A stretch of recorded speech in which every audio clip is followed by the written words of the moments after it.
perfect bound book made with the perfect binder in the Otis Lab Press. Soft cover, cardstock, and loose bound pages are bound together at the spine on our binder. The foredge, head, and tail of the book are important for you to know when we go to build the book you're going to bind. Choose an appropriate cover stock for your cover. Make sure that it's more than twice as long as will be needed for the body of your book. It needs to include the front, back, spine, and we usually say add a few inches so that you can cut it exact afterwards.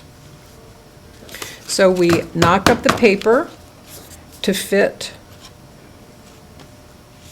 the head, tail, and foredge of the book, and then with a bone folder, score the first fold, the only fold that you will need when you go to the binder.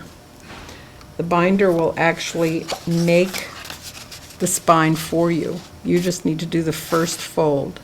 So I pinch it at that score, make sure that it's even at that corner, hold it down, and then with the bone folder, make a very strong crease. If your paper is along the grain, it will probably look very nice. If it's against the grain, it'll be all crinkly and ugly. So you might even burnish it both inside and outside if your paper is giving you problems. We're now ready to go to the binder. Here's our perfect binder. The first thing you want to do is check the level of the glue.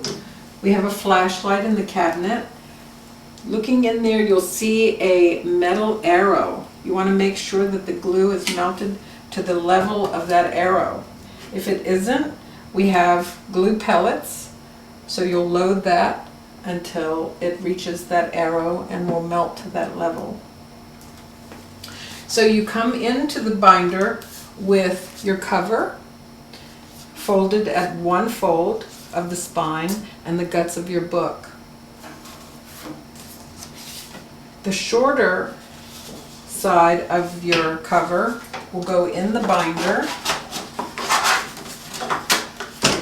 If you see this handle, I lifted the mechanism up with this handle. I push the cover of the book against the wall, and now I'll knock up the guts of the book very carefully. This may be one of those things that you have to do over and over until you get it exact, because it's very important that it's flat. This is the foredge of the book. I brace one hand holding the book against the back, push and lift the lever, then this handle brings the spine around to be exposed and ready for sawing, which opens it up, and for gluing, which will then bind it. But the first thing you want to do is check and make sure that the level of the spine is even.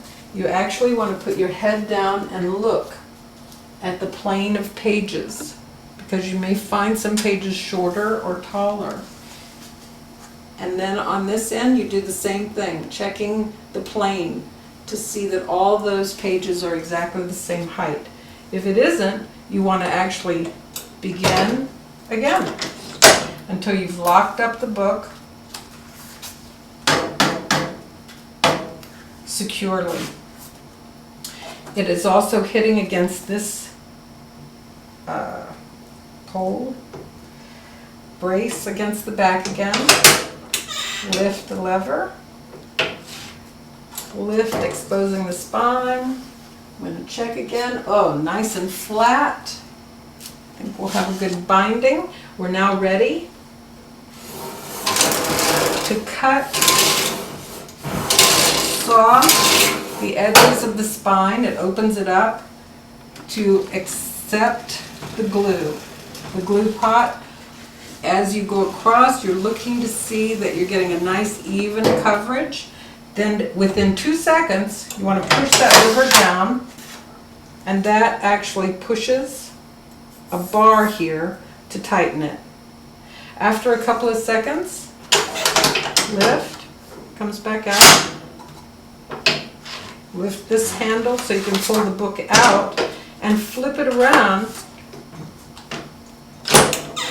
so you can squeeze the other side tight. That should then give you a perfect bound book.